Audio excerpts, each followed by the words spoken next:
Graças a Deus pelo que nós estivemos a meditar até aqui, através do louvor, através da oração, através da leitura da sua palavra, fomos sido aconchegados ao tema que trago aqui hoje. E hoje voltamos à carta de Paulo. Já não é novidade para nenhum de nós, já aqui estivemos várias vezes à volta desta carta. Voltamos à carta de Paulo aos Filipenses, mas hoje vamos estar no capítulo 4. Eu estive... Já foi há algum tempo aqui convosco, numa sexta-feira, não sei se estão lembrados dos que aqui estiveram, que estivemos no capítulo 4 e eu falei no versículo 10 ao 13 sobre contentamento. A verdade é que por muito que nós pensemos já conhecer e saber sobre esta carta, nós sabemos também que o nosso Deus terá sempre muito mais para nos mostrar, para nos ensinar. E realmente que seja o Senhor a nos orientar a todos neste tempo em que nós vamos meditar na sua palavra. E vamos ler apenas 2 versículos deste capítulo, o 6 e o 7, será mais que suficiente. Porque estes versículos são, o versículo 6 e o versículo 7 do capítulo 4, são de uma magnitude tremenda. Nós temos exortação, temos ensino prático, nós temos teologia profunda aqui também. Temos muito em 2 versículos apenas, são 2 versículos muito conhecidos. Eu sei que não irei conseguir fazer uma exposição completa sobre tudo o que nós vamos ler. Nós vemos aqui verdades espirituais tremendas. O título que eu escolhi para esta pregação já foi, aliás, anunciado no WhatsApp da igreja e eu penso que adequa-se bem. Consegue de alguma forma resumir o que aqui vamos falar, o que aqui vamos meditar. É a paz soberana que guarda o coração. A paz soberana que guarda o coração. Eu, na verdade, tinha outro título em mente anteriormente, mas achei que estaria mais incompleto, que era De frágeis cuidados à plena confiança. Então, numa decisão de última hora, porque o Samuel anunciou ontem, apenas a paz soberana que guarda o coração, mas eu numa decisão de última hora decidi juntar estes dois. Eu criei um mega título, mas realmente fica completo. É assim que fica realmente completo, que é De frágeis cuidados à plena confiança, a paz soberana que guarda o coração. Então, eu quero fazer uma pequena sondagem, para tentar perceber aqui, inicialmente, algumas coisas. Eu quero fazermos uma pequena sondagem, responde quem quiser. Alguns não vão levantar o braço, mas vão se rir ou vão fazer qualquer coisa, eu vou perceber. Quantos de vocês, que aqui estão, quantos de vocês assumem que têm propensão a sentir ansiedade? Quantos de vocês? Temos aqui uns quantos. É número menor. A minha filha Helena hoje vai para o palhal. Ela ontem estava ansiosíssima. Então sim, ela tem um bocadinho de propensão a sentir ansiedade. Eu não quero alimentar também determinados estereótipos, porque não há necessidade disso, mas penso que, parece-me que, e pelas pessoas que levantaram o braço, eu penso que as mulheres têm maior tendência a sentir ansiedade, a sentir esse sentimento de ansiedade, de preocupação, ou pelo menos demonstram-no mais. Talvez a maior parte dos homens tente disfarçar, né? Esforçam-se por esconder também, pode acontecer isso. Então vamos falar sobre ansiedade, sobre inquietude, sobre inquietação, que também há algumas versões em Filipenses 4, no versículo 6, vão falar sobre inquietação, não andeis inquietos, sobre alimentarmos preocupações. Então, para descargo da consciência de todos, que eu não vou falar contra vocês que levantaram a mão, sentirmos ansiedade é algo natural. Aliás, como nós já vimos, como o David Jesus sentiu ansiedade, teve um sentimento de ansiedade, é algo natural. É normal nós sentirmos este sentimento de forma momentânea, não é? No momento em que a preocupação, a questão surge, diante de determinadas situações de pressão, de incertezas, de receios, de medos. Isto é natural. Mas também é importante eu ressalvar logo de início que esta ansiedade que nos é natural, aquele sentimento momentâneo ou que surge e fica por um determinado tempo, fruto destas determinadas situações, este é uma condição, este é o normal, este é o comportamento normal. Eu não falo tão especificamente da condição clínica, como nós sabemos, temos aqui uma médica, não fala da condição clínica, do distúrbio psicológico que chamam ansiedade crónica, penso que será mais assim, ou crises de ansiedade que surgem porque estão ligadas também a outros transtornos, a outros quadros psicológicos, a outros quadros clínicos. Naturalmente, estes casos devem ser encarados de uma forma diferente, não com a mesma naturalidade, da mesma forma natural. Realmente, a forma de lidar e ajudar alguém com esta condição ganha outros contornos, necessariamente, outra preocupação, mas o que é certo é que também, para estes casos, a melhor solução está na Palavra de Deus. Ela aponta sempre, porque ela aponta sempre para o nosso Deus. A ajuda, mesmo nestas situações mais difíceis, vem do Senhor necessariamente. Então a ansiedade é algo que está, portanto, na nossa natureza. Eu descobri que há uma palavra que eu não sabia, a sério que eu não inventei, existe mesmo. Há uma palavra que é sinónimo de ansiedade, que é ansiosidade. Parece realmente inventada, mas existe mesmo. Ansiosidade, que é realmente o andar ansioso. O andar ansioso, ansiosidade. Mas hoje vamos falar de ansiedade. Mas o facto de estar na nossa natureza, de nos ser natural, não nos é necessariamente benéfico. Nem sempre nos é necessariamente benéfico. Nós sabemos perfeitamente que há muita coisa que faz parte da nossa natureza humana que não nos traz grandes benefícios, que carece de controle, que carece de mudança, de melhoria constante. E no contexto da vida cristã, nós sabemos perfeitamente que a nossa natureza caída, que ainda é parte de nós, é algo contra a qual nós lutamos constantemente e procuramos, de certa forma, matar.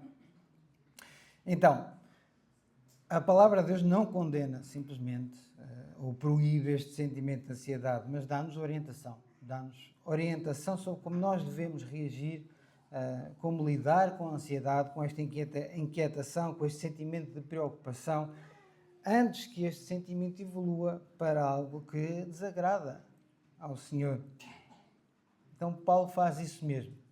Aliás, não só nesta carta, mas nestes 2 versículos, de forma bem resumida, nós somos exortados a renunciarmos às constantes tentativas de sermos autossuficientes, para assim desejarmos viver na dependência de Deus, entregar-lhe o domínio das nossas vidas. Esta é a mensagem central. Então Paulo exorta-nos a orarmos também, como nós vamos ver, porque este é um meio perfeito de nós entregarmos tudo aos pés do Senhor, sempre gratos porque nós reconhecemos a sua bondade, a sua fidelidade, e porque ao fazermos isso, nós gozamos de proteção e de paz. Paz não como o mundo conhece, como também vamos ver, mas a paz do nosso Deus, que está para além da compreensão humana e que está encerrada em Jesus, como também vamos meditar. E vamos meditar em tudo isto, tendo como uma base o alicerce, um alicerce inabalável, a soberania do nosso Deus.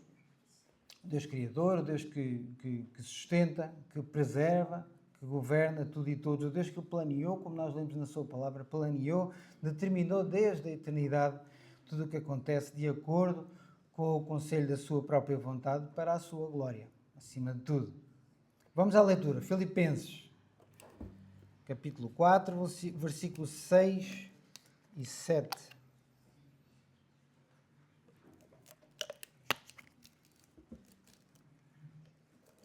Diz-nos assim: não estejais inquietos ou ansiosos por coisa alguma, antes as vossas petições sejam em tudo conhecidas diante de Deus, pela oração e súplicas, com a ação de graças. E a paz de Deus, que excede todo o entendimento, guardará os vossos corações e os vossos sentimentos em Cristo Jesus. Até aqui.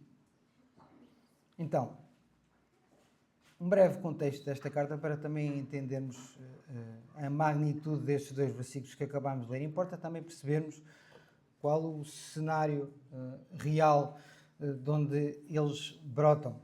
Então, Paulo está a escrever uma carta pessoal, profundamente pastoral, que ele sentia essa responsabilidade perante aquela igreja. onde ele fala constantemente sobre a alegria. É um tema que nós vemos, aliás, do princípio ao fim. Sobre alegria, sobre gozo, sobre contentamento. E tudo isso não fruto de circunstâncias externas, daquilo que acontecia à volta daquela igreja, mas por causa de Cristo. Este contentamento, esta alegria estava centrada em Cristo, era por causa de Jesus. E muitos chamam realmente esta epístola a carta da alegria. Já ouvi isso várias vezes, porque nós vemos palavras como gozo, como alegria, como alegrar-se, muitas vezes neste texto.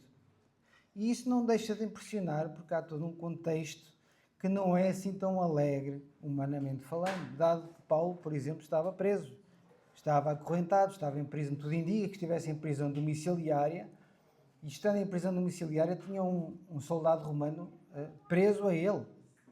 Isto não era nada benéfico, nada bom. Então, tendo em conta aquela presente situação de Paulo, sobre o que humanamente faria mais sentido ele escrever. E eu pus-me a pensar, se fosse no meu lugar, talvez escrevesse sobre injustiça, sobre liberdade roubada, sobre futuro incerto, ou sobre perigo de vida, já que a possibilidade de execução era real para Paulo, a cada dia que passava. Mas não é nada disso que nós acabamos de ler, não é nada disso que nós lemos em toda a epístola. Mas depois então olhamos para a igreja em Filipos. Era uma igreja, podemos dizer que era uma igreja saudável, era uma igreja generosa, que também Paulo louva esse facto. Era uma igreja generosa, apesar da escassez que sofriam, era uma igreja generosa. Era uma igreja amada por Paulo. Era especial para ele. Mas enfrentava dificuldades e problemas também. Nem tudo era alegria. Havia conflitos internos que ameaçavam, de certa forma, a comunhão entre os irmãos. Havia a ameaça dos falsos mestres, que Paulo fala no capítulo 3. E estes falsos mestres, o Paulo apelida-os de cães e maus obreiros. Temos também a questão da perseguição, que era normal naquele tempo, nestas igrejas. Havia uma hostilidade, uma pressão social, havia escassez económica, como eu já disse. Então nós temos aqui criadas todas as condições para estes crentes, e Paulo incluído, desanimarem e andarem ansiosos, não é? Preocupados com o amanhã. Como vai ser? O que é que eu vou fazer? O que aí virá? Mas é precisamente neste cenário difícil e preocupante que o Senhor traz ao coração de Paulo, dos Filipenses e ao nosso, o consolo e a instrução necessários que só Ele pode dar. Não vivam ansiosos, isto muito resumidamente, não vivam ansiosos, não se inquietem, eu sou soberano. E eu quando escrevi esta frase, foi quase um eco de um Salmo 46, versículo 10, em que Deus diz: aquietai-vos e sabei que eu sou Deus. Aquietai-vos e sabei que eu sou Deus. É isto que o Senhor nos quer trazer também hoje, sem dúvida nenhuma, como trouxe a Paulo e àquela igreja, em Filipos. E eu acredito que todos nós queremos sim que Deus é soberano.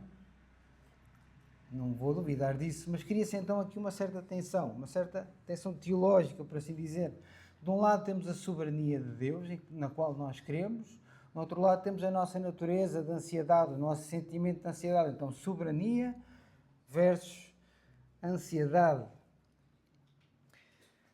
Esta é uma realidade da nossa vida, muitas vezes, e que cria aqui uma certa tensão. Eu penso que vocês conhecem, ou pelo menos já terão ouvido falar, da Confissão de Fé de Westminster, já bem antiga, mas eu achei interessante, e trouxe aqui apenas um trecho, porque eu acho interessante e muito completa e de grande ensino a forma como o capítulo 5 desta confissão é uma confissão bem grande. Há muita coisa aqui confessada.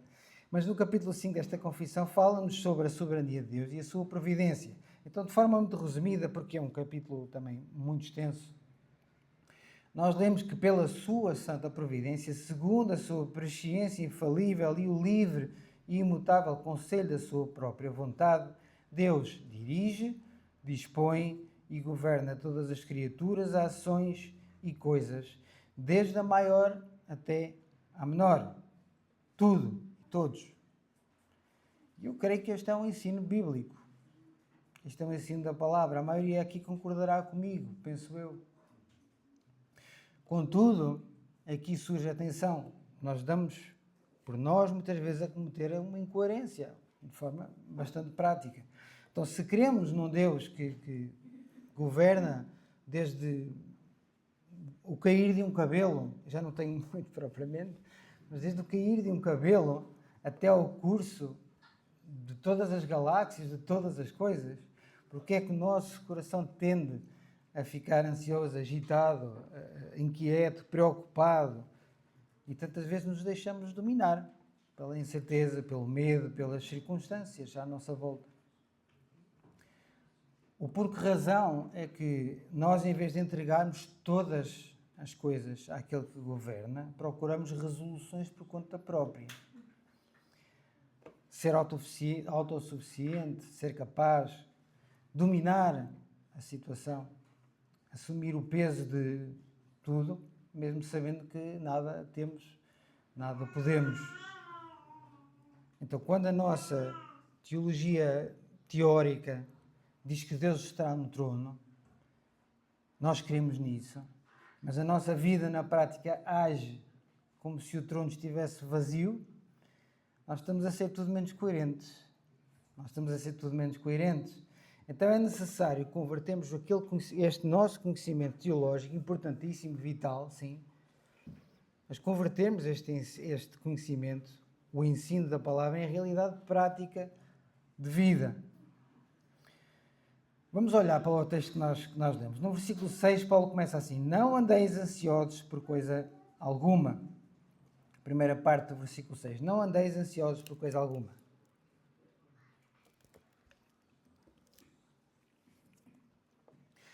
No texto original, a partir do qual foram traduzidos os textos a que nós temos acesso hoje, no grego, a palavra andar ansioso tem origem em outras duas palavras. Eu não vou dizer a palavra em grego, porque o meu grego não é a minha especialidade. Mas são duas palavras, tem origem em duas palavras. Isto tem aqui importância, por isso que eu vos estou a dizer. Que são dividir e mente. Estas duas palavras juntas fazem a palavra que foi traduzida como andar ansioso ou andar inquieto. E este pormenor é realmente relevante porque dá outra dimensão ao que nós podemos entender sobre este sentimento de ansiedade. Então é como ter uma mente dividida, um viver dividido, viver assim desta forma. Então andarmos ansiosos é termos parte de nós na situação presente, na questão presente, no problema presente, e parte na incerteza do futuro, está já à frente.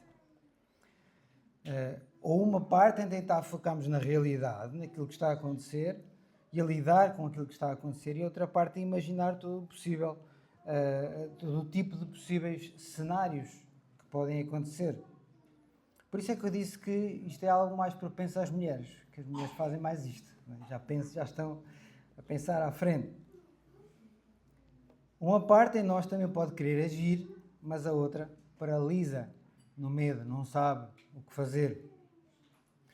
E esta divisão isto é algo que nos consome, que nos inquieta necessariamente, rouba-nos a paz. Todos nós já passamos por isto.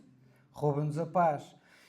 Pode muito bem, no contexto espiritual, impedir que possamos permanecer focados na fidelidade presente de Deus, naquilo que Deus está a fazer, porque a mente está fragmentada, com incertezas, com dúvidas, com receios. Então, Paulo usa um imperativo presente, mas na negativa, como nós lemos aqui. Não andeis ansiosos por coisa alguma.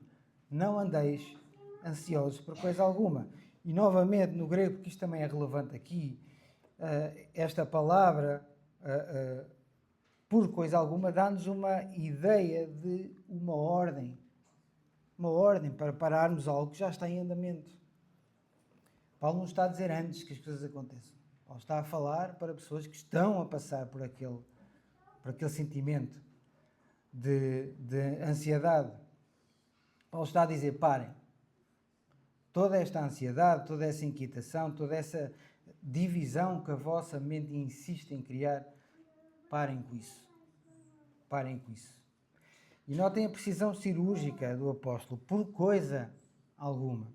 Por coisa alguma. E esta expressão é terminal, não há aqui volta a dar. Esta expressão é terminal, não deixa espaço para exceções. Paulo não diz, não andeis ansiosos pelas coisas pequenas, pelas coisas corriqueiras, já pelas maiores, pelas mais sérias, pelas mais graves, aí já é compreensível. Não, Paulo não está a dizer isto, por coisa alguma. Está aqui tudo incluído, sem exceções. E estas coisas algumas podem ser, a lista aqui é interminável. Parece ser, ou pode ser quase interminável. Não andeis ansiosos, não andes ansioso pelo sustento, não andes ansioso pelo amanhã, não andes ansioso pelo diagnóstico clínico, não andes ansioso pelo futuro espiritual dos seus filhos, dos teus filhos. Isto é algo que nos preocupa a muitos de nós, naturalmente. Mas porquê? Porquê é que não temos que andar ansiosos por coisa alguma? A resposta mais direta, e eu vou fundamentar também isso, é porque não existe coisa alguma que esteja fora do decreto soberano do nosso Deus. Não existe coisa alguma que esteja fora da sua soberania. Um teólogo holandês chamado Abraham Kuyper, e eu acho interessante a obra deste teólogo e a vida, porque ele também foi primeiro-ministro da Holanda há muitos anos. Era um homem influente e era um servo do Senhor. Mas ele escreveu o seguinte: não há um único centímetro quadrado em todo o domínio da nossa existência humana sobre o qual Cristo, que é soberano sobre tudo, não clame: é meu. É meu. Então, se Cristo clama soberania sobre cada centímetro quadrado, então nenhum centímetro quadrado da minha vida e da tua vida está disponível para semear ansiedade e muito menos para a deixar crescer e criar raízes. Porque a verdade é que se crescer pode levar a que ponhamos em causa, ainda que não o desejemos fazer, ainda o que façamos quase inconscientemente, pode levar a que ponhamos em causa a providência de Deus e a sua soberania. Quando Jesus aborda este tema no Sermão do Monte, já no capítulo 6 de Mateus, ele faz uma associação direta entre este sentimento de ansiedade, de preocupação, de inquietação e a falta de fé. Vamos lá ler. Eu não vos ia pedir para ler, para abrir, mas ainda só alguns versículos. Aliás, eu vou pedir a alguém que leia com boa voz Mateus 6. Vamos ler do versículo 25 até ao 34.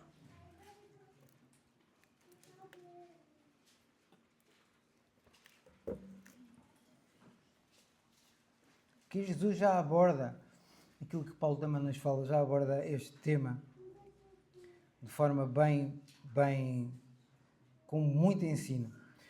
Então, alguém quer ler Mateus capítulo 6, versículo 25 até o 34. Por isso vos digo, não andeis cuidadosos quanto à vossa vida, pelo que haveis de comer ou pelo que haveis de beber, nem quanto ao vosso corpo, pelo que haveis de vestir. Não é a vida mais do que o mantimento e o corpo mais do que o vestuário? Olhai para as aves do céu, que não semeiam, nem cegam, nem ajuntam em celeiros, e o vosso Pai Celestial as alimenta. Não tendes vós muito mais valor do que elas? E qual de vós poderá, com todos os seus cuidados, acrescentar um côvado à vossa estatura? E quanto ao vestuário, por que andais solícitos? Olhai para os lírios do campo, como eles crescem, não trabalham nem fiam.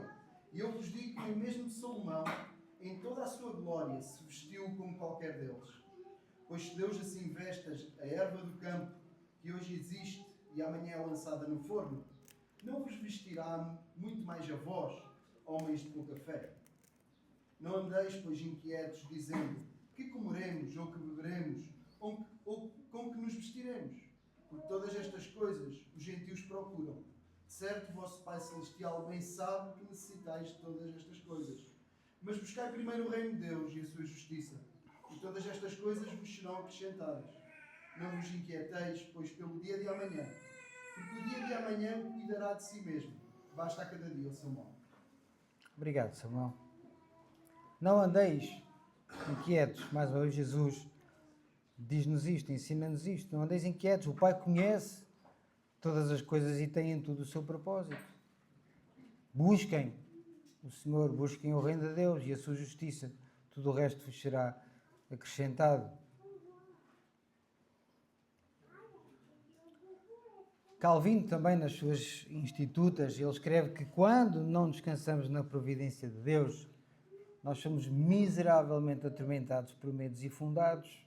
Mais à frente ele também escreve algo interessante, que escreve também que a ignorância da providência de Deus é a maior das misérias, mas o conhecimento dela é maior das bem-aventuranças. Então, quando nós cremos que temos um Deus soberano, mas vivemos como se o amanhã dependesse do nosso próprio controle, do nosso próprio domínio, da nossa ação, nós estamos aqui num erro. Estamos aqui no erro da autossuficiência, de achar que somos capazes por nós mesmos. Isto é dar espaço a esta ansiedade, deixá-la crescer. E a ansiedade pode crescer até se tornar realmente arrogante perante Deus, até este ponto. É como se fosse o barro a dizer ao oleiro: eu acho que tu não estás a gerir bem esta situação, isto não está a ficar bem feito, então por isso vou eu carregar o fardo através da minha preocupação, como se isto fosse adiantar alguma coisa. Não estás a fazer bem as coisas, há alguma coisa que não está aqui bem, não acho que esteja aqui bem, vou eu carregar antes este fardo através da minha preocupação. E isto leva-nos à segunda parte do versículo 6. Antes, as vossas petições sejam em tudo conhecidas diante de Deus, pela oração e súplica, com a ação de graças. Então aqui esta palavra antes assenta que nem uma luva. Em vez de ficarem a insistir nisso, façam algo muito melhor, que realmente resulta, que realmente é eficaz. Reparem que Paulo anteriormente não nos deixa num vago. Ele não diz apenas parem de se preocupar. Isso seria um género de psicologia barata. Do género, não deixa andar. Seja o que Deus quiser, alguma coisa se há de arranjar. Paulo não diz isso. Não é isso que ele quer dizer. Deus não nos esvazia o coração desta ansiedade, desta inquietação, sem o preencher com algo infinitamente superior. Então esta mente dividida que nós falamos há pouco, busca agora foco no trono da graça de Deus através de oração, súplica e ação de graças. Então Paulo utiliza estas três palavras, e são palavras que acabam por ser distintas, para descrever a nossa abordagem ao Senhor, a forma como nós buscamos o Senhor. E nós já, em relação à oração, nós já aqui meditámos muito sobre a oração. Então é buscar a presença do Senhor, buscar a sua face. Fazemos isto porque compreendemos que necessitamos estar diante do seu trono de graça.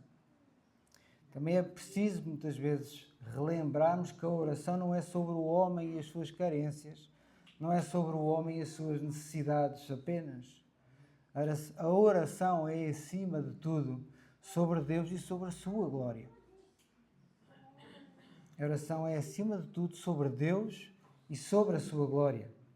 Por isso que o salmista ora no Salmo 79, no versículo 9, diz-nos: ajuda-nos, ó Deus da nossa salvação, pela glória do teu nome. Livra-nos e perdoa os nossos pecados, por amor do teu nome. É sobre Deus, é sobre a sua glória. Nós devemos pedir auxílio ao Senhor e apresentar-lhe aquilo que ansiamos. Claro que sim. Apresentar-lhe os desejos do nosso coração. Mas a nossa oração não muda os decretos de Deus. Porque se mudasse, Deus deixaria de governar e passaria a ser governado. Então muitos, se calhar, colocam a questão: então porquê é que nós oramos?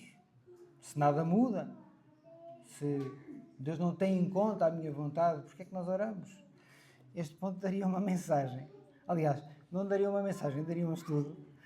Mas eu vou resumir. Nós oramos porque Deus não decretou apenas os fins, Ele decretou também os meios. Então, desde a eternidade, Deus determinou que bênçãos é que seriam concedidas através das orações do seu povo. A oração é a causa secundária pela qual a causa primeira, a vontade soberana de Deus opera no mundo. E a oração também não serve para informarmos a Deus sobre algo que Ele desconheça. Não faz sentido. Ele é omnisciente, Ele sabe todas as coisas. E eu, numa tentativa de sintetizar, escrevi uma frase. Poderá não ser completa, mas penso que é real, que é verdadeira. O maior milagre da oração nunca seria mover Deus para fazer a nossa vontade. O maior milagre da oração real é que a oração move o nosso coração para aceitarmos a soberana vontade de Deus. E este é o maior milagre. Súplicas, Paulo também fala de súplicas. Súplicas são um clamor que nasce de uma necessidade profunda, de um claro entendimento da nossa própria fraqueza e pobreza. É uma entrega, é um despojar de tudo. Nós reconhecemos ao suplicar ao Senhor que nada temos, nada somos e que necessitamos do Senhor para prosseguir de todas as formas. E Paulo também fala em ação de graças. E a ação de graças é gratidão. Resume-se a isso. Gratidão. E é uma gratidão que não acontece só depois. Quando as coisas acontecem a nosso favor, eu diria que é mais fácil nós estarmos gratos. Aconteceu, obrigado. Mas não é isto que Paulo está a falar. Gratidão que não acontece só depois, se Deus responder à nossa oração conforme o nosso desejo. Gratidão porque Deus é Deus. Simplesmente por isto. Gratidão por toda a sua glória, gratidão por toda a sua majestade. Porque nós reconhecemos o tanto que o Senhor já fez, que está a fazer e sabemos que fará. Uma gratidão que reconhece, que confia totalmente na soberania de Deus e reconhece que dela depende totalmente. Então, quando em oração, quando em súplicas e com ações de graças nós entregamos o peso da nossa ansiedade, da nossa preocupação, da nossa inquietação aos pés do Senhor, o que é que acontece? Versículo 7 dá-nos a resposta. Versículo 7: e a paz de Deus, que excede todo o entendimento, guardará os vossos corações e os vossos sentimentos em Cristo Jesus. É isto que nos diz. É a resposta que Paulo nos deixa no versículo 7. Há aqui uma mudança. Nós percebemos que é uma mudança interior. É uma mudança interna. Porquê? Porque o texto não diz e as vossas circunstâncias irão melhorar, mudarão instantaneamente, as vossas contas serão pagas, a vossa doença será curada, os vossos inimigos serão destruídos, tudo irá, de repente, como que por magia, mudar. Não é isto. Na verdade é algo que ultrapassa tudo isto. Ultrapassa o plano terreno. É a paz de Deus. A paz de Deus. É isso que nos é dado, esta paz. Esta não é a paz do mundo como o mundo a conhece. Jesus, aliás, já tinha dito isto. Em João: deixo-vos a paz, a minha paz vos dou. Não vos a dou como o mundo a dá. Esta paz não é como o mundo a conhece. Não são tréguas depois de guerra, de conflito. Esta paz ultrapassa o entendimento humano. Esta é uma paz que emana do próprio ser de Deus. É como que uma quietude que permanece inabalável, mesmo quando o mundo ao redor está no caos, está a desmoronar-se. É uma paz que desafia a lógica humana. Paulo diz que esta paz excede todo o entendimento, ou fica acima, supera, transcende o entendimento humano. A mente humana, sem esta paz de Deus, não consegue entender como um crente com uma doença terminal consegue cantar hinos de louvor no quarto do hospital, como nós já ouvimos vários relatos disso. Como uma família cristã enfrenta um pelotão de fuzilamento, é capaz de estar a orar enquanto espera a sua morte, a sua execução. Histórias e testemunhos de vida de crentes que experimentaram esta paz de Deus são imensos, imensos. Alguns deles violentíssimos. Mas a paz de Deus está sempre lá presente. Eu há pouco tempo li a história de dois homens, dois servos de Deus. Tiveram um papel importante, um papel de liderança na Reforma Inglesa no século XVI. Possivelmente alguns de vocês já ouviram falar. Hugh Latimer e Nicholas Ridley. Em outubro de 1555, já foi há longos anos, depois de estarem 18 meses presos por ordem da rainha, na altura era a rainha Maria I, era uma rainha católica, estes homens foram condenados à morte, e à morte por fogueira. Nós temos inúmeras histórias daquele tempo similares a esta. Mas eu achei esta interessante porque eles, antes de serem amarrados à lenha, portanto à pira de lenha, foi-lhes dada a hipótese, a oportunidade de conversarem juntos. Eles aproveitaram e oraram também juntos. Eles sabiam o que é que ia acontecer. Então eles conversaram, oraram juntos. Assim que acenderam o fogo, que os amarraram e acenderam o fogo ao redor deles, Latimer gritou para o seu irmão, para o seu amigo, algo que ainda hoje é lembrado nas igrejas reformadas daquele país. Ele disse: tenha bom ânimo, mestre Ridley, seja homem. Hoje vamos acender uma vela, pela graça de Deus, em Inglaterra, que espero que nunca seja apagada. Hoje vamos acender uma vela, pela graça de Deus, em Inglaterra, que espero que nunca seja apagada. Uma frase forte. A verdade é que 3 anos depois, esta vela deixou marcas, transformou-se numa chama bem maior. Porque 3 anos depois sobe ao trono, historicamente sabemos disto, 3 anos depois sobe ao trono a Rainha Elizabeth I, que foi a primeira rainha protestante, a primeira rainha protestante de Inglaterra. Paz diante de uma fogueira a arder, em volta. Paz que desafia a lógica das circunstâncias, que é superior também aos nossos próprios planos. Porque nós procuramos resolver aquilo que nos preocupa criando soluções humanas. É a nossa natureza. Se eu conseguir ganhar este dinheiro, este salário, eu vou ter paz. Se o meu marido, se a minha esposa, se o meu filho mudar, eu terei paz. Se eu conseguir comprar uma casa, que é algo que preocupa muitos hoje em dia, se eu conseguir comprar casa, terei paz. Não é esta a paz que Paulo fala aqui. A paz de Deus muda o interior e traz confiança, traz harmonia espiritual. Não porque nós passamos a olhar para as circunstâncias e dizer que são positivas, que são boas, que elas não serão boas. Faz-nos pôr os olhos não naquilo que nós vemos à nossa frente, mas faz-nos pôr os olhos na eternidade. Então o apóstolo usa, novamente, um verbo que no texto grego em que foi escrito também tem um pormenor muito interessante.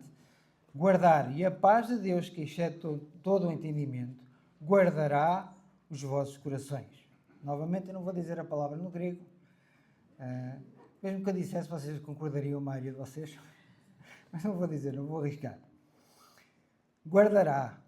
Guardará. Este verbo, no texto original, tem um sentido militar. Tem um sentido militar. Significa, especificamente, guarnecer ou proteger com sentinela.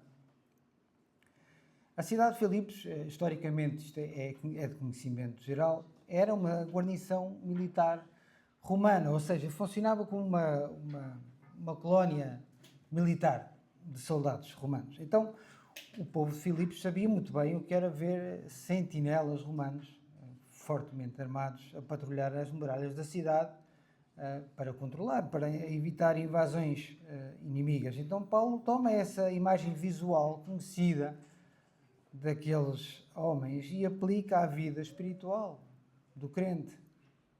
Então ele está a dizer, quando tu oras, quando suplicas e entregas todas as coisas e mostras plena gratidão, a paz de Deus coloca-se como uma guarnição militar, como um sentinela à porta da tua mente e do teu coração.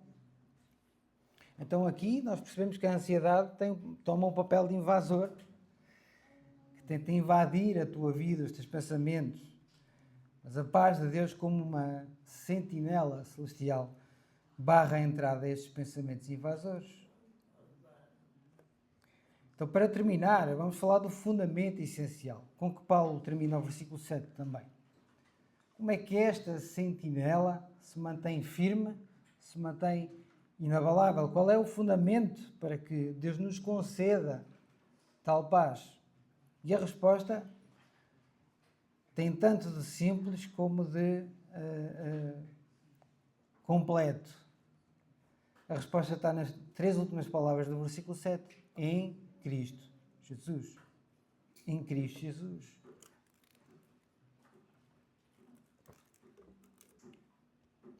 Falamos da nossa união com Cristo. Em termos práticos, nós não temos direito à paz de Deus. Nós não temos direito à paz de Deus. Nem tão pouco a ganhamos por causa da qualidade ou da intensidade da nossa oração, do fervor das nossas súplicas. Nós temos paz com Deus porque, pela sua graça, nós fomos unidos àquele que é o príncipe da paz. Fomos unidos àquele que é chamado o príncipe da paz. Também Paulo, em Romanos, no capítulo 5, no versículo 1, diz-nos claramente: justificados, pois, mediante a fé, temos o quê? Paz com Deus, por meio do nosso Senhor Jesus Cristo. Então a paz de Deus em nós, na nossa mente, na nossa vida, é uma realidade, porque foi plenamente conquistada por Jesus, na cruz. Jesus foi desamparado na cruz para que nós nunca fôssemos desamparados. Jesus clamou em agonia para que nós pudéssemos orar por paz, de forma tranquila, buscar tranquilidade no Senhor. Então a sentinela que guarda o nosso coração está armada, não com a nossa justiça, não com o nosso mérito, mas com a justiça e os méritos de Jesus. Nós podemos gozar a paz, gozar de paz e segurança plena, porque Deus, Pai, olha para nós e vê o seu Filho Jesus. Então nós fomos encontrando aplicações bastante práticas ao longo destes 2 versículos. E eu não vou acrescentar muito mais. Paulo foi bastante prático. Nós entendemos isso. Então nós vimos que a ansiedade não é um detalhe inocente. Não é algo inocente. Pode ousar tornar-se um esforço de autossuficiência, de autodomínio, que nega a providência do nosso Pai, nega a sua soberania. Nós vimos que o derramar do coração através da oração, de súplicas sinceras, marcadas por uma gratidão que confia sempre nos decretos divinos, são a atitude certa. É isso que nós devemos buscar fazer. Finalmente vimos também que o resultado desta entrega não são promessas de facilidade terrena. É assim a proteção militar da paz de Deus que nos guarda em Cristo. Que nos guarda em Cristo. Então como é que nós aplicamos tudo isto de forma prática, de forma concreta? Já amanhã, no início da semana, quando nós acordamos, quando nós enfrentamos as pressões do trabalho, o dia a dia, as questões familiares e tudo aquilo que a nossa própria carne nos traz no dia a dia. E eu sintetizei 4 pontos de aplicação. Então, em primeiro, torna as tuas ansiedades motivos de oração. Torna as tuas ansiedades motivos de oração. Cada vez que um pensamento de ansiedade, medo, preocupação invadir a tua mente, Não te limites a ficar com ele e a remoê-lo. Não comeces a fazer filmes, não cries soluções fora do conselho de Deus. Busca a presença do Senhor. Faz disso motivo de oração. Ora para que a tua vontade esteja alinhada com a vontade soberana de Deus. Jesus fez isso, nós lemos hoje. Não se faça a minha vontade, mas a tua. Quanto mais direi nós. Quanto mais direi nós. Então que estes pensamentos passem a funcionar como um gatilho, não para a inquietação, mas para a oração. Segundo lugar, pratica a gratidão em todo o tempo.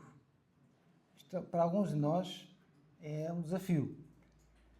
Mas em vez de começares a listar as tuas exigências a Deus nas tuas orações, investe antes tempo a louvar a sua fidelidade, a sua glória, o seu domínio, a sua soberania. E lembra-te do tanto com que Ele já te abençoou e da salvação que Ele te concedeu em Jesus. Nós lemos pela sua palavra, nós conquistamos em Jesus tudo aquilo que necessitamos. Deus já nos deu tudo em Jesus.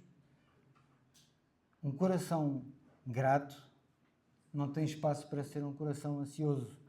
Um coração grato não tem espaço para ser um coração ansioso.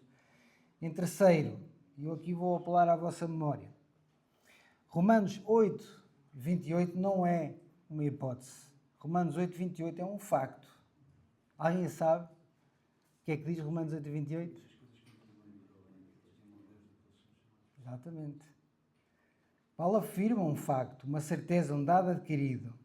Ele não diz achamos que, ele não diz pensamos que, ele afirma que sabemos. Sabemos que todas as coisas contribuem juntamente para o bem daqueles que amam a Deus, daqueles que são chamados por seu decreto. E nós? Sabemos ou não? Se sabemos, não vamos mais agir como se não soubéssemos. Quando estes sentimentos de ansiedade, de inquietação, de preocupação chegam ao nosso coração, nós devemos guardar e alimentar e procurar resolução fora dos desígnios de Deus. Porquê? Repito, porque sabemos que todas as coisas contribuem para o bem daqueles que amam a Deus, daqueles que são chamados por seu decreto ou segundo o seu propósito, como dizem algumas versões. Quarto lugar, último ponto, descansa na soberania de Deus. Lembra-te que a tua vida não está à mercê do acaso, da sorte, do destino, das decisões de homens, mesmo que sejam os homens mais poderosos do mundo. A tua vida está escondida, está entregue a Deus, ao Deus soberano e escondida em Cristo Jesus. É isso que nós lemos da sua palavra. O Deus que decretou a tua salvação antes da fundação do mundo é o mesmo Deus que governa o teu dia da manhã. É o mesmo Deus poderoso. É o mesmo Deus soberano que governa o teu dia da manhã.